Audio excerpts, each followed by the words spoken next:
qual é o perigo da gente viver um relacionamento tendo diagnósticos errados, uma autoavaliação errada, com base na doxa, com base no achismo, com base naquilo que eu vejo e não daquilo que de fato é atestado? Qual é o risco? Eu trouxe para você 7 riscos que a gente corre e tem corrido por estar fazendo a avaliação errada de nós mesmos e até mesmo do próprio. Primeiro é o auto-engano, e eu já comecei a falar. Sabe, esse auto-engano ele tem uma consequência. E qual é a consequência? Justificar falhas em vez de corrigi-las. Já percebeu que existem pessoas que quando erram, a primeira atitude dela é buscar uma justificativa? E tem uma frase que é dita por aí, eu não sei se você vai concordar com ela: quem dá desculpa não dá resultado. Um caso, irmãos, entenda, uma relação onde as pessoas estão apenas buscando encontrar justificativa para as falhas que comete, essa pessoa não está comprometida com a mudança, não está comprometida com a evolução pessoal, com a mudança pessoal. E isso em todos os sentidos. Eu estou trazendo para a nossa discussão do matrimônio, mas isso lá na sua empresa, na própria igreja. Tem irmãos que é especialista: pastor, não fui no culto, eu não participei disso por causa daquilo. E aí você sabe, né? É um irmão que só fica dando desculpa. Você pode perceber que não é alguém que produz frutos. Então, vamos entender um exemplo bíblico. E você já sabe qual é esse exemplo que aconteceu. Eu até dei ele aqui hoje: Adão e Eva. Vocês lembram o que aconteceu com Adão e Eva? Quando eles erraram, o que eles fizeram? Quando Deus chegou para eles e falou assim: e aí, tudo bem?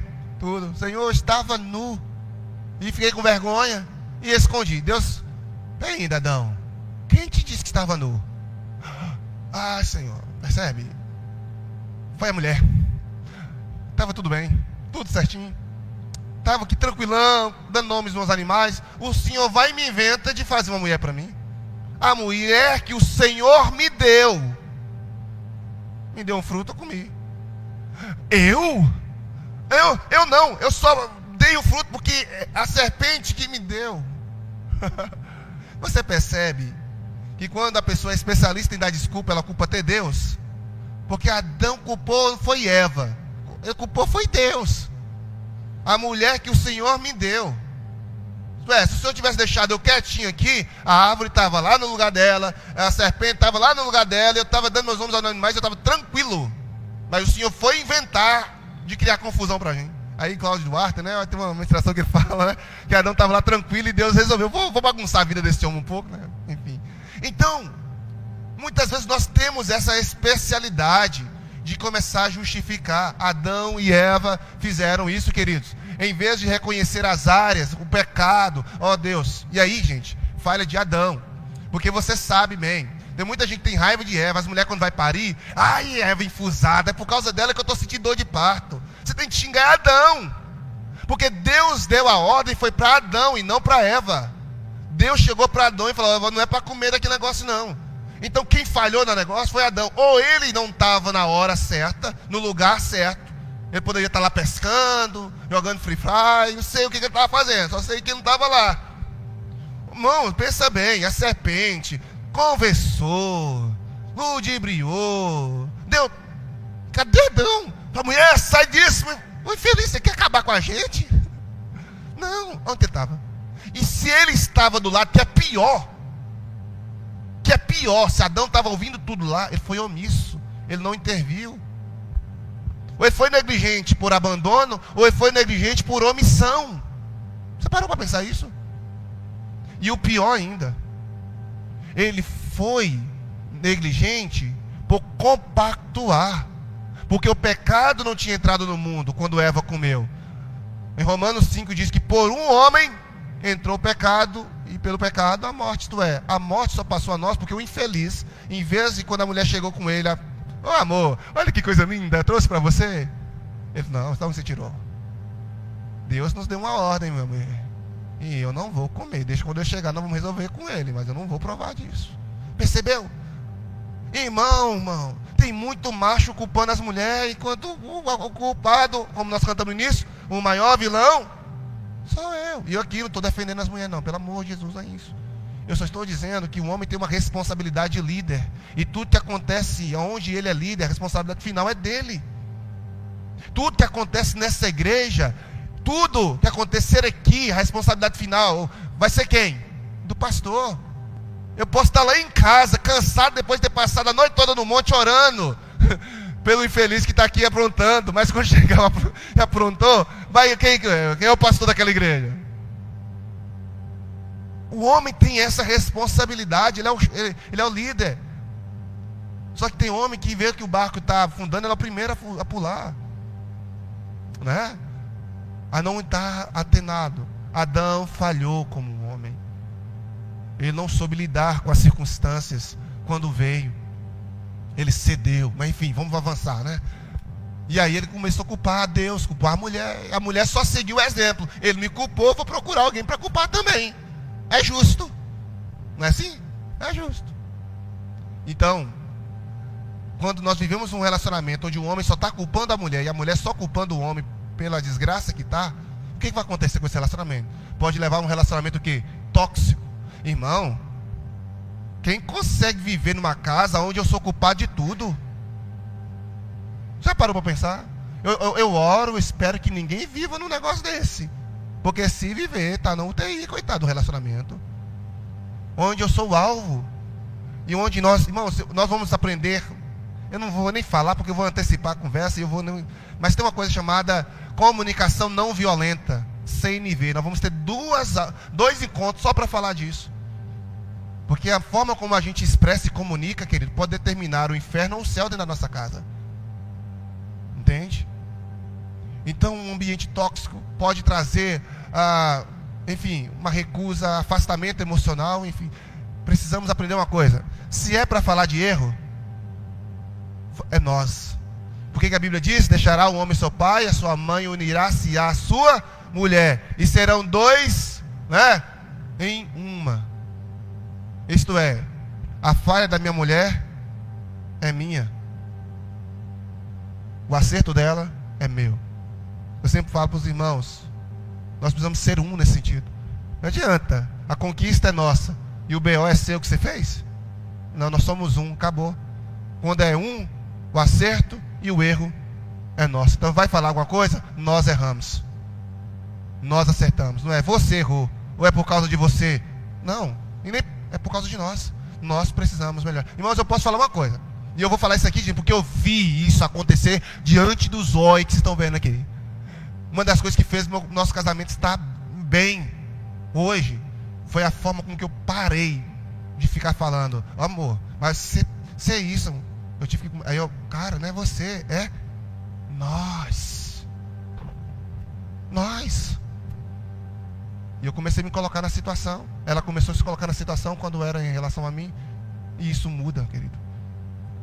Ação prática, já para hoje. Troca o você para o. Troca o você para o. Vamos aprender, não vamos errar como Adão errou, não. Mas vamos lá. Então, como evitar isso? Ter humildade para aceitar feedbacks da esposa, do filho, das pessoas que estão próximas, que nos ama, que nos quer bem. Oh, meu querido, eu estou percebendo que você está agindo assim. Gente, meu amor, isso tem me deixado tão chateado, essa maneira de você falar comigo, essa maneira de você fazer as coisas, isso tem me entristecido meu coração. Aceita, tenha humildade, irmão. Pedir orientação, peça conselhos. A amada Bíblia diz que na multidão de conselhos está a sabedoria. Sabedoria. Provérbios 18 diz que o tolo se isola e luta contra a sabedoria. Mas a sabedoria está na multidão de conselheiros. Quanto mais pessoas eu tenho, de homens de Deus, né? Não estou falando de qualquer um, não. Vocês ouviram isso no desafio. No desafio teve um dia que nós falamos sobre buscar conselho. Nós temos pessoas de Deus, pessoas que têm um relacionamento melhor do que o meu, ou um relacionamento que eu desejaria que fosse igual, que eu estivesse igual. Vou buscar. Isso vai te ajudar a fugir do primeiro BO, primeiro perigo. Segundo, a autocrítica.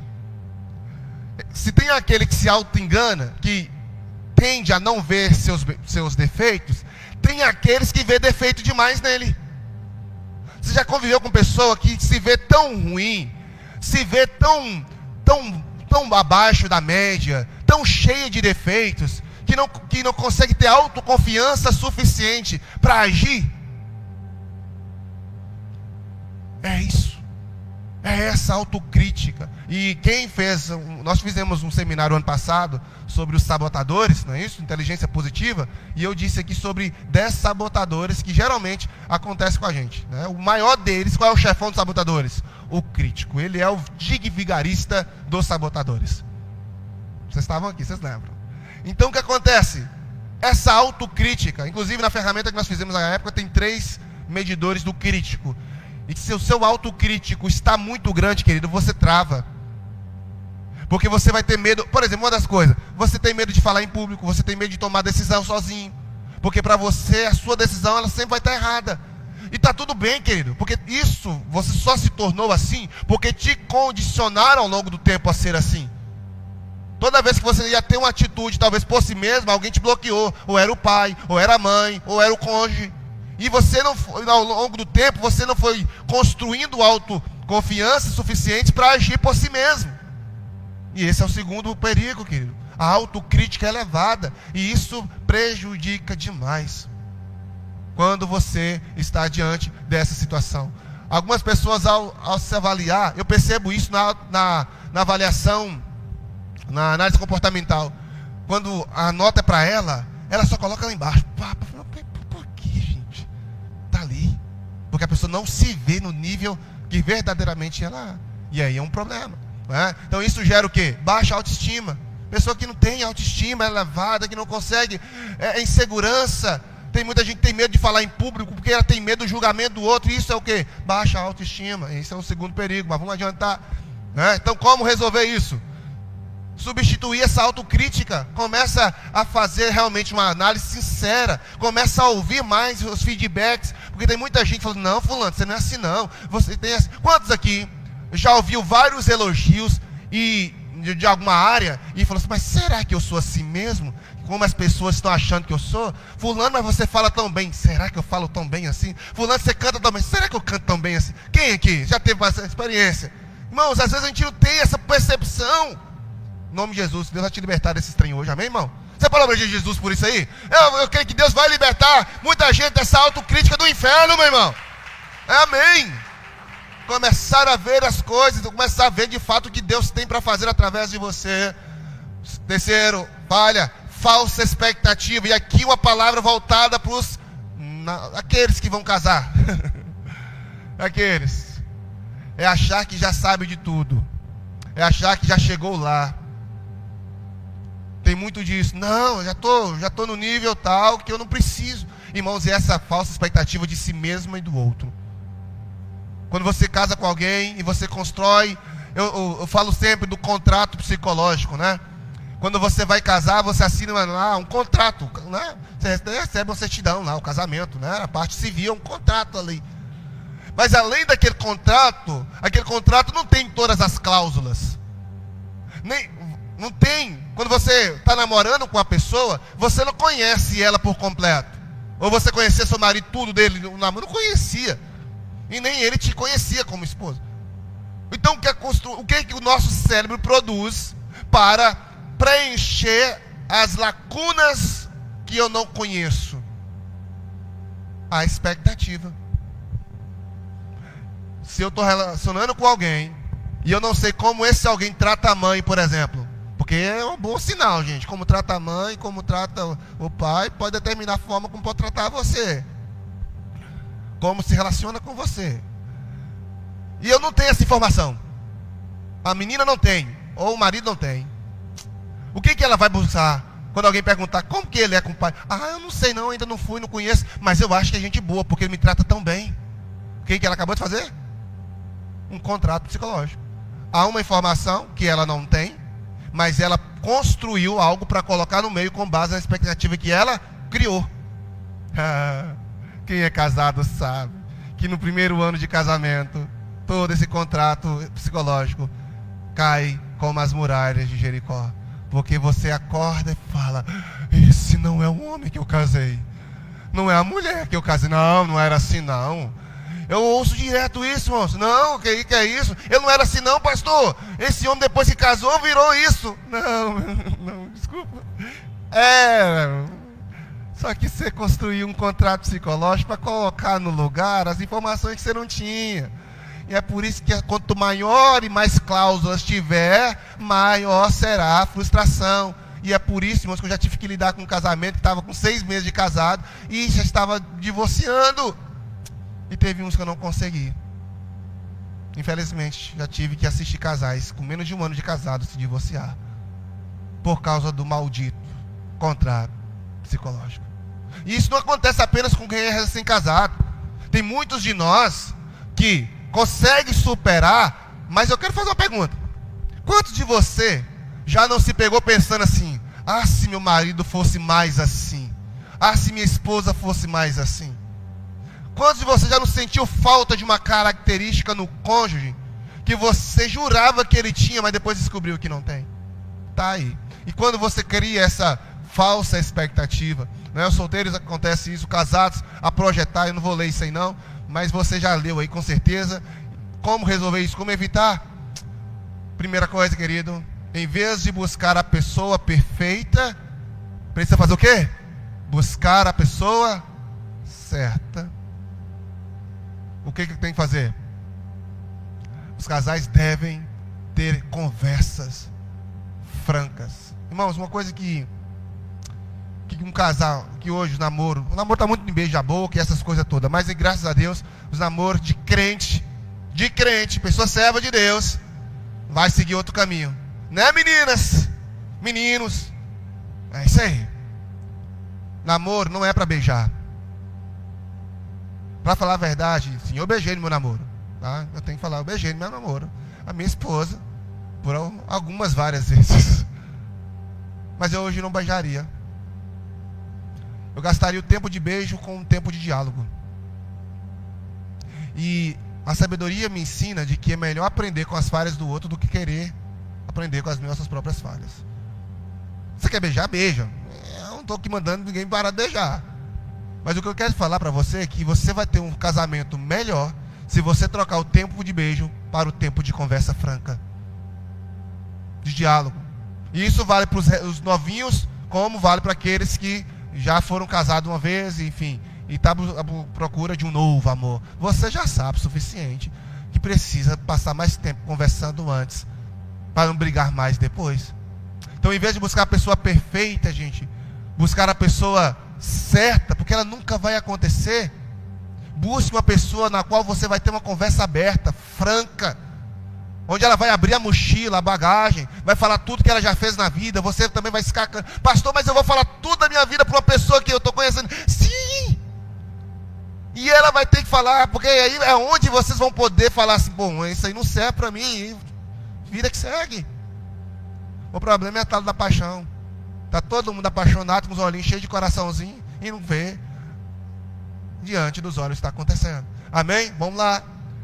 Uma outra coisa que acontece quando você tem uma autoanálise errada é porque você sempre foge do confronto. E aqui não é briga, não é fight, não, gente. Não é confronto, é você tocar em áreas que você não gostaria de tocar. Querido, presta atenção. Uma máxima: toda vez que você for não querer falar de um assunto, toda vez que você não quer falar sobre algo, é que você precisa falar. Não, isso aqui não fala com ninguém não. Vida sexual minha não fala com ninguém não. Esse sinal que está precisando falar. Porque nós temos a tendência de esconder aquilo que nos provoca dor.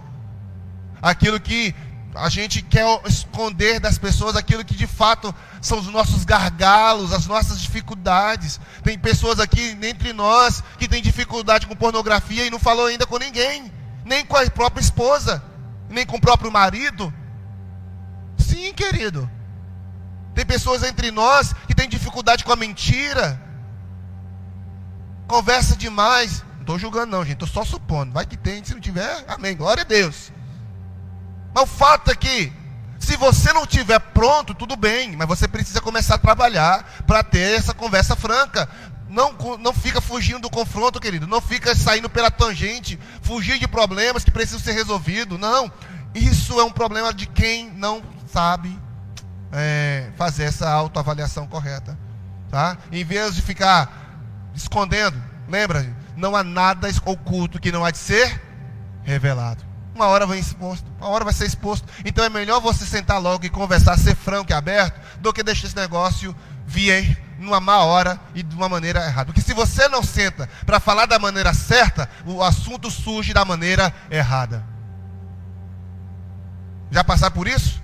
Não queria falar, não vou falar. Aí depois veio, aí você teve que tocar no assunto, e aí a pessoa já está toda complicada emocionalmente, e as conversas agora tem outros níveis de situação. Não é? Então, como evitar isso? Desenvolver a coragem de encarar isso. Vamos conversar sobre isso. Olha, gente, ô amor, ô paixão, ô minha linda, ou como você quiser falar, ô meu chamego, ô B, ô C, chega. Vamos sentar sobre isso. Tem isso aqui que está me incomodando. Eu cometi isso aqui. Eu fiz isso aqui. Vai ajudar a gente. Falta de compromisso. Quando eu faço avaliações erradas, eu não comprometo da maneira que deveria comprometer. Tanto para quem está começando agora no matrimônio, eu não sei quanto tempo vocês têm de casados, aqui vai variar bastante, mas parece, querido, que a gente está vivendo uma época em que as pessoas não estão tão compromissadas como deveria com o matrimônio. Qualquer coisa, as pessoas estão falando de divórcio, separação. E eu estou falando, queridos, que tem casos e casos, tá? Mas no geral é isso. Porque a pessoa não está tão comprometida. Não, qualquer coisa eu parto para outra e vida que segue. Porque é assim que nós, como vimos no primeiro encontro, a cultura social é essa. Não deu certo, você segue em frente. Eu estava aqui na porta da igreja, aqui do lado, vocês viram, tem lanchonete, tem som. Eu estava ouvindo uma música em que é apologia ao divórcio, apologia à mulher seguir a vida dela, e assim. Irmãos, não tem uma coisa que mais penetra no nosso subconsciente, na nossa alma, do que música. Se eu começar a tocar qualquer hit aqui, qualquer melodiazinha que tem conexão, você vai ligar naquele momento. Porque a música tem um poder de penetração na alma poderosa. E aí a gente tem essas investidas, é lá no trabalho, é lá. Irmãos, eu tenho certeza que todo mundo aqui convive com alguém que é separado, divorciado, 1 ou 2 vezes. A maioria, né? Não vou generalizar não, porque toda generalização é bobagem. Então, eu quero falar uma coisa. Se você quer gerar compromisso e quer desenvolver autocomprometimento com o matrimônio, você precisa aprender a fazer avaliações de forma correta, sabe? E eu vou agilizar porque nosso tempo já está indo para o final. Eu já falei como soltar. E, por fim, uma falta de avaliação coerente gera, obviamente, falta de conhecimento de si mesmo. Tem uma frase de Roberto,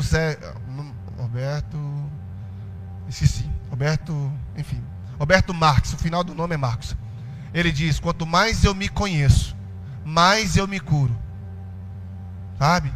Quanto mais eu me conheço, mais eu me curo. A gente precisa pensar tanto nos textos que a gente leu no início dessa palestra, quanto agora. Deus está nos chamando para essa autoconhecimento. Eu vou ser aqui, a frustração já falei, né? Do contrato. E aí, esse material que eu estou falando aqui, gente, vai estar disponível na apostila. Está tudo lá, tá? Detalhes, tem citações, tem a referência bibliográfica. Não estou falando besteira aqui não. Está tudo lá, se vocês quiserem adquirir, e até mesmo no aplicativo, tá bom? Então, esse impacto da autorresponsabilidade na nossa família, ela começa a partir de alguns elementos. Nós falamos aqui sobre autoconhecimento, e a autorresponsabilidade significa você tomar para si, se apropriar, assumir a própria vida. Não no sentido de, agora estou desconectado de Deus. Não. As suas decisões. É você começar a entender que você pode tomar a decisão. Não precisa ser uma marionete na vida de alguém. Você não precisa ser uma marionete na mão de ninguém. Não, Deus nos deu essa condição. Nós temos que separar, por exemplo, o matrimônio. Uma coisa que é horrível. Eu vejo a palavra submissão entrando em contextos que ela não deveria estar. Submissão não é opressão. E a gente às vezes confunde. Tem muita mulher vivendo oprimida por causa da palavra submissão. Submissão é uma coisa, opressão é outra. E acaba que a mulher perde o gerenciamento das suas próprias vontades, dos seus próprios quereres. E eu não estou dizendo, querido, que a gente tem que estar refém das nossas emoções. Uma coisa que eu mais falo é não ser refém das emoções, do sentimento. Porque quem age por sentimento, uma hora age de um jeito, uma outra hora age para o outro. Temos que agir por propósito, não por sentimento. Então, a autorresponsabilidade vem a partir do momento que eu pego tudo isso aí, tudo que eu aprendi hoje, eu pego uma ferramenta como essa que foi me dada, eu me conheço e eu falo assim, agora eu me comprometo a fazer algo em relação à minha família. Eu me comprometo a assumir a minha parcela de erro. Eu me comprometo a aceitar o meu parceiro, o meu cônjuge, e me comprometo a fazer o que é necessário para que o meu casamento possa ser diferente. Vamos orar, gente? E aí? Deu certinho aí? Conseguiu compreender? Entender? Foi bênção? Então eu quero convidar você para orar comigo, no nome de Jesus. Vamos orar. Pai, em nome de Jesus, eu quero louvar o Teu nome, exaltar o Senhor pela palavra, exaltar o Senhor por cada um dos irmãos que está, pessoas que vieram de longe, Jesus. Deus, que o Senhor possa retribuir cada um deles e que eles possam, ó Deus, ter um retorno abençoado. Os irmãos de Santa Maria, os irmãos de Joaíma, os irmãos, ó Pai amado, de Bandeira, que o Senhor abençoe o retorno deles, os irmãos de outras denominações, o pastor Miranda que está aqui com a pastora Cláudia. Eu peço que o Senhor continue sustentando a vida desses casais e que eles possam ser prósperos em sua jornada. Meu Pai, é apenas o segundo encontro, nós tivemos os primeiros 40 dias desse encontro e eu creio que o Senhor continuará se revelando a nós. Nenhum hábito acontece de uma hora para outra. Nossa intenção, Deus, é criar um hábito voltado para o matrimônio, hábito saudável, hábitos baseados na palavra do Senhor, hábitos, ó Deus, que sejam, ó Deus, verdadeiros. Em nome de Jesus, Pai, sustenta a sua igreja, guarda o coração deles de toda mágoa, de todo rancor. Ó Deus, aqueles que estão enfrentando lutas, meu Pai, com enfermidades, lutas, Pai amado, com desacato até, ó Deus, com palavras contrárias, com discussões, ó Pai amado, com conflitos que eles não têm conseguido chegar a um termo. Meu Pai, que nesta noite o Senhor paralise e repreenda agora em nome de Jesus toda ação do inferno contra as nossas casas, contra as nossas famílias, meu Pai, contra os casais que aqui estão, contra os casais que estão assistindo, ó Pai, pelo YouTube. Eu peço que o Senhor sustente, meu Pai, cada um deles, os que irão assistir posteriormente, que, ó Deus amado, que o Senhor conserva cada um deles debaixo da sua bênção, ó Pai amado, guardados pelo poder do Senhor, protegidos pela unção do Senhor. Meu Pai, nos ajuda a ter o discernimento, o entendimento verdadeiro de quem nós somos. Como o salmista disse, sonda meu coração e vê se há em mim um caminho mau. Que nós não venhamos, ó Deus, confiar no nosso coração, porque ele é corrupto e ele é desesperadamente, ele corre para o mal. Mas que nós possamos ter esse autoconhecimento em Ti, Senhor. O Senhor é quem revela ao nosso coração quem somos, por meio da Sua gloriosa palavra, por meio daqueles que o Senhor tem colocado na nossa vida. Em nome de Jesus, ó Pai amado, assim como o Senhor usou Natã para repreender Davi e falar dos pecados de Davi, da qual ele tomou consciência e se arrependeu. Coloca Natãs, meu Pai, na vida desses casais, que possam ouvir o Senhor juntos, que possam, meu Pai, dar direção, em nome de Jesus Cristo, meu Pai. Desperta os homens, ó Pai, para que eles não sejam omissos, para que eles não sejam, meu Pai amado, ausentes. Desperta as mulheres, para que possam ter a inteligência espiritual, como Abigail teve, em nome do Senhor, Pai. Eu creio em matrimônios abençoados, matrimônios transformados, pelo poder da Sua palavra, em nome de Jesus, Pai, nós oramos e assim cremos para a glória de Deus, Pai. Você vai poder agora pegar na mão do seu cônjuge e você vai orar por ele. Quem está aqui com o seu cônjuge, quem não está, não fica constrangido, pelo amor de Jesus, não fica não. Coloca a mão no seu coração e ore por você, e ore pelo seu futuro marido, ore pela sua futura esposa, mas não se sinta constrangido. Ore pelo seu cônjuge que talvez não está aqui, está em outro lugar, você pode nesse momento falar: Senhor, eu quero abençoar minha família, eu quero pedir que o Senhor me ajude a ver os meus defeitos, a enxergar-me, meu Pai, como verdadeiramente eu sou. Eu não quero confiar na minha percepção, no meu coração, porque ele é enganoso, mas eu preciso, Senhor, que o Senhor revele para mim quais as áreas que eu preciso mudar, e eu quero me comprometer com isso, eu quero me autorresponsabilizar por ver minha família transformada, meu Pai, em nome de Jesus. A esses jovens que estão acompanhando essa jornada, ó Deus, ensina-os a olhar para dentro de si, a entenderem quem eles verdadeiramente são. Quantas pessoas estão enfrentando crises de identidade, não sabem quem são, não sabem, meu Pai, da sua paternidade espiritual, ó Deus, não sabem o propósito pela qual foram criadas pelo Senhor. Então nesta noite, Pai, toda crise de identidade possa cair por terra, e que os teus filhos entendam quem eles são no Senhor, o que o Senhor fez pela vida deles, meu Pai, em nome de Jesus. Que o Senhor sustente, guarde e abençoe o teu povo. Nós oramos para a glória de Deus Pai.